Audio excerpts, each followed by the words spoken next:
veio resolver o que a gente não podia resolver. Quando nós pregamos a palavra de Deus, a intenção de se anunciar o Evangelho, de se pregar a palavra, é o que Jesus tem dito aqui. A palavra de Deus vem para trazer luz. E não sou eu que digo, não é uma igreja que fala, não é um pastor que anuncia, mas o próprio Cristo diz: eu vim como luz para que aquele que cresce em mim não permanecesse nas trevas. O que Jesus está afirmando é que a humanidade e todos nós estávamos em trevas. Agora escute isso aqui. Quando Jesus anuncia que o ser humano estava em trevas, na escuridão, ele não está falando aqui apenas de um estado espiritual, por assim dizer. Ele não está falando assim apenas de algo que está relacionado a justamente clarear o ambiente. Jesus está falando aqui sobre a situação do ser humano. Eu recentemente falei e vou continuar falando e lembrando aos irmãos que quando o homem, lá no jardim do Éden, ele teve o privilégio de ver Deus face a face. Não se sabe quantas eternidades Adão teve o privilégio de ver Deus face a face. E a Bíblia diz que o objetivo de Deus sempre foi esse. Ele descia e falava face a face com Adão. Depois percebe que Adão está sozinho. Anuncia então e cria a sua adjuntora, a sua esposa. E aí eles passam a formar a primeira instituição construída ou constituída por Deus nesta terra, que é a família. E ali eles passam a viver juntos. Nós não sabemos também e nem temos condições de precisar, porque a Bíblia não dá margem para isso. Quanto tempo a mulher, o homem viram a Deus face a face? Porque a Bíblia, é claro que ela não vai datar. Então quando nós olhamos ali o capítulo 3, a serpente já tentando Eva, a gente imagina que isso foi rápido. Isso não foi rápido.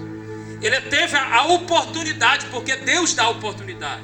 Então tanto a mulher como o homem tiveram a oportunidade de desfrutar da presença de Deus, de ter vários e vários encontros dentro da eternidade, porque enquanto o pecado não havia adentrado sobre a terra, não existia um tempo determinado para as coisas. É bem assim de se falar, que nós vamos ver na Bíblia, no começo da Bíblia, pessoas com mais de 800, 900 anos, porque a realidade temporal era totalmente diferente antes do pecado.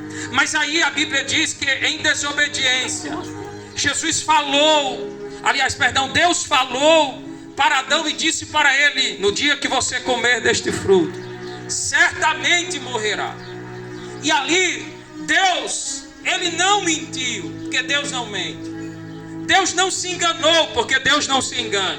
Mas alguém pode ler a Bíblia e perceber que a partir do momento que o homem come e a mulher come do fruto que Deus havia dito que não poderia comer, eles permanecem vivos e apenas são expulsos do jardim, são colocados para o lado de fora. Se alguém olhar a Bíblia com um olhar um pouco cuidadoso e até mesmo com um olhar um pouco de julgar, vai dizer: Deus errou, Deus se equivocou, Deus mudou. E Deus não mudou. Certamente o homem morreria, e certamente o homem morreu, mas não morreu fisicamente, ele morre espiritualmente. E veja bem, irmãos, e eu preciso aqui explicar para os irmãos, porque isso é bíblico. Nós somos constituídos de 3 essências. É o corpo, que é isso que nós estamos vendo. Cada um tem o seu. Uns mais gordinhos, outros mais magros, uns mais altos, outros mais baixos. Cada um tem o seu. Da forma que Deus permitiu e que o tempo também judiou, não. Mas cada um tem o seu. Esse é o corpo. Mas existem outras 2 essências que estão dentro de nós. E esta outra essência é a alma. A alma é o nosso intelecto. A alma é onde está contido as nossas vontades. A alma é a nossa consciência. A alma não morre. A alma é eterna. A alma é espiritual. O corpo vai para a terra, vai padecer um dia, cedo ou tarde. É uma certeza. Nós vamos partir daqui. Ninguém vai ficar para a semente. Todos nós, a não ser os arrebatados, mas mesmo eles não experimentarão a morte, mas o corpo não vai permanecer com ele, este corpo que nós temos. Isso é outro assunto. Mas eu quero dizer para os irmãos que a alma é onde está contido a nossa vontade. E existe uma terceira essência chamada espírito. Quando Deus sopra sobre aquele barro, lá no começo do livro de Gênesis, Ele sopra o seu espírito. E a Bíblia diz, e aquele corpo que era apenas barro, ele passou a ser alma vivente. Então o espírito é aquilo que une para que haja um complemento entre a alma e o corpo. E o espírito é aquilo que Deus permitiu que ficasse dentro de nós, para que a gente tivesse sede de Deus, para que a gente tivesse vontade de ter contato com Deus. O problema é que quando o homem pecou, a Bíblia diz, e Deus falou, certamente morreria. E quem morreu, pastor? Quem morreu foi o Espírito. E o Espírito passou a não ter mais contato com a alma. E é por esta razão, irmãos, que ninguém pode ser bom, pode ser justo, pode tentar fazer o bem todo o tempo, mas ninguém, sem o auxílio de Jesus, sem passar pela porta que é Jesus, sem aceitar Jesus na tua vida, sem ouvir a palavra de Deus, ninguém consegue ter contato com Deus sinceramente. Aí você vai dizer, mas eu vou para a igreja, pastor. Mas antes de confessar a Jesus, eu ia para a igreja. Aí eu pergunto para você, qual era o contato e a intimidade que você tinha com Deus indo para a igreja?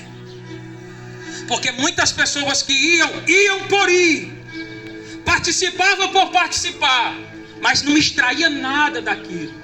Tinha muita gente, no meu caso por exemplo, que torcia para a hora de terminar, para mostrar como que a nossa natureza não queria estar ali. E por quê? Porque o nosso lado espiritual, que é aquilo que me conecta a Deus, ele está morto dentro de todo ser humano. E nós, como alma, como consciência, nós nos inclinamos para o corpo. Veja bem, irmão, o corpo não determina nada em nós. O corpo obedece ordem. E a ordem que o corpo obedece é da sua alma. A gente culpa o corpo por fazer a vontade da carne, mas a vontade da carne é feita pela sua alma. É a sua alma que pede.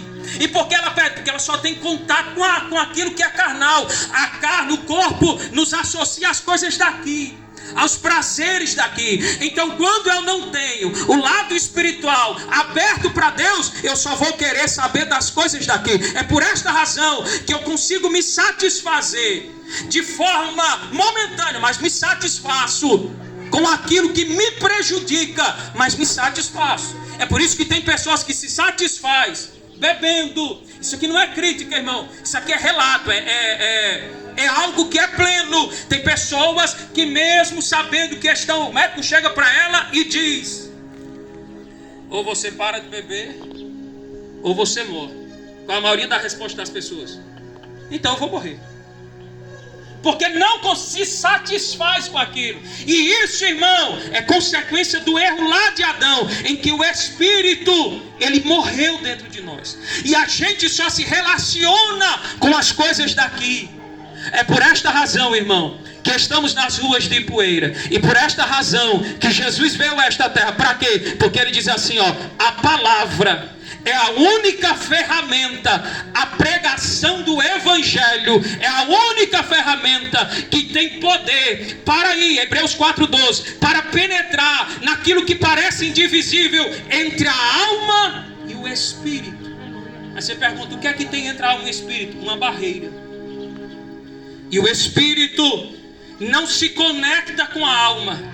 Mas quando se começa a pregar a palavra, quando nós passamos a dar ouvido à palavra de Deus, aí a Bíblia diz que ela vai penetrando, e naquela barreira que existia entre o Espírito e a alma, a palavra de Deus vai quebrando esta barreira. E todas as vezes que eu escutei a Bíblia, e todas as vezes que eu ouvi mensagem, e todas as vezes que eu ouvi o Evangelho, esta barreira estava sendo quebrada. O único que tem poder, irmão, não é louvor, não é pastor, não é outro líder religioso. A única coisa que tem poder para reacender e reativar o Espírito na minha vida é a palavra. Por isso que na carta escrita por Paulo está dizendo assim, ó, a palavra sendo pregada, ele diz assim, ó, e a fé é pelo ouvir, e o ouvir a palavra de Deus. Não vai ser na primeira vez. Muitos de nós aqui, eu tenho certeza que já confessaram a Jesus na tua vida, não confessou no primeiro culto.